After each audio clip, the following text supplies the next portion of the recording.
फुलेनगरमध्ये महिलांचा छेडछाडीचा संतापजनक प्रकार। पोलिसांच्या दिरंगाईनंतर पीडितांची पोलीस अधीक्षकांकडे धाव। धुळे शहरातील मोगलाई परिसरातील फुलेनगरमध्ये महिलांच्या छेडछाडीचा अतिशय गंभीर आणि संतापजनक प्रकार समोर आला आहे।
पागल बिगल से काय बधीर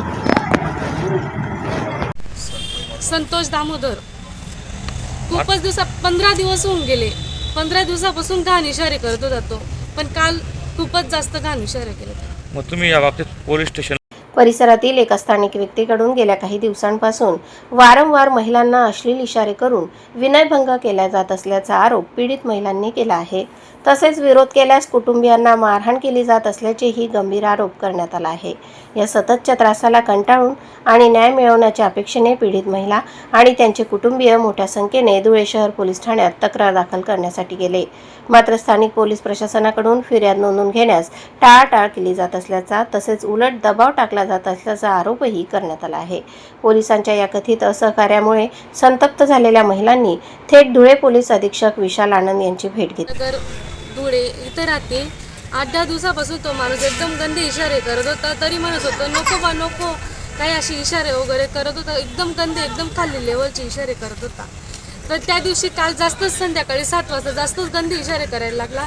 तर मी माझ्या मिस्टरांना कॉल केला, तर माझे मिस्टर बोलले की बा तू काहीच नको करू, तू तिथे व्हिडिओ कॉल लावून दे, व्हिडिओ कर, तो व्हिडिओ कॉल लावून दे आणि तो व्हिडिओ झाल्यावर कट करून दे आणि घरात निघून। माझे घर झाडत होते, त्याचे खूप गंदे इशारे होते, खूपच खाली लेवलचे इशारे होते। कोणी घाण इशारे या भेटीत त्यांनी संपूर्ण घटनाक्रम, छेडछाडीचे प्रकार आणि स्थानिक पोलीस ठाण्याच्या कार्यपद्धतीबाबत सविस्तर माहिती दिली। या प्रकरणामुळे परिसरात तीव्र संतापाचे वातावरण असून पीडितांना तात्काळ न्याय मिळावा अशी मागणी नागरिकांकडून केली जात आहे। प्रतिनिधी अजिम शेख आणि वृत्तनिवेदिका सीमा पाटील सह स्वराज्य न्यूज धुळे। त्यांनी तो काल काही विषय त्याने सांगितलं, तर त्यांनी सांगितलं व्हिडिओ कॉल शूटिंग काढ, त्याने शूटिंग काढली तिने। त्याची शूटिंग काढल्यानंतर मग रात्री आले, माझी वहिनी 11 वाजता कामावरून आली, विचारायला गेली, तर त्यांनी वहिनीला भावाच्या मुलाला मारलं। माझ्या भावाचा मुलगा वेटिंगला आहे, त्याची काही गलती नाव टाकलं, माझा मुलगा कुठंपर्यंत होता नाही। त्यांनी पोरींनी कपडे फाडले आणि सकाळी केस दाखल केली। 11-12 वाजता रात्री मारलं आणि सकाळी कपडे काढून येता येते। आणि रात्री आम्ही आलो इथं, त्यांनी सांगितलं मेडिकल करा, रात्री गुन्हा केला। तिथं आम्ही मेडिकलमध्ये गेलो, तिथून आलो, तर आता म्हणताय क्रॉस केस करा। कसं काय क्रॉस केस? आमच्याकडे सबूत राहून त्यांना म्हणा मेडिकल करा ना, कोणाचे नख आहे, कोणी कपडे फाडले, करा तुम्ही, कोणत्या मुलांना तुम्हाला हात लावलेला आहे, ते जर मिरची टाकणार आहे मुलांच्या अंगावर, काय तेच मिरची टाकतील, तेच मारतील, तेच इथं करताय त्यांच्या पुढापर्यंत, त्यांच्या इथं सगळे आहे म्हणून का? त्यांचे सगळे पोलीस वाले त्यांचा दाबादाब करताय का? कायदा कुणाकडनं आहे? त्यांच्याकडनं कायदा आहे का? कायदा पाहिजे काहीतरी, त्यांचे डिपार्टमेंट मध्ये त्यांच्या फोनवर काम चालतंय, ते फोन करून सांगताय आम्ही जा कपडे फाडा, तुम्ही करा, आम्ही बघून घेऊ। आणि आम्ही नंगे चाळे करतोय तो माणूस, ते काय दिसत लोक डिपार्टमेंट वाल्याला, त्याचा फोनवर काम चालू आहे।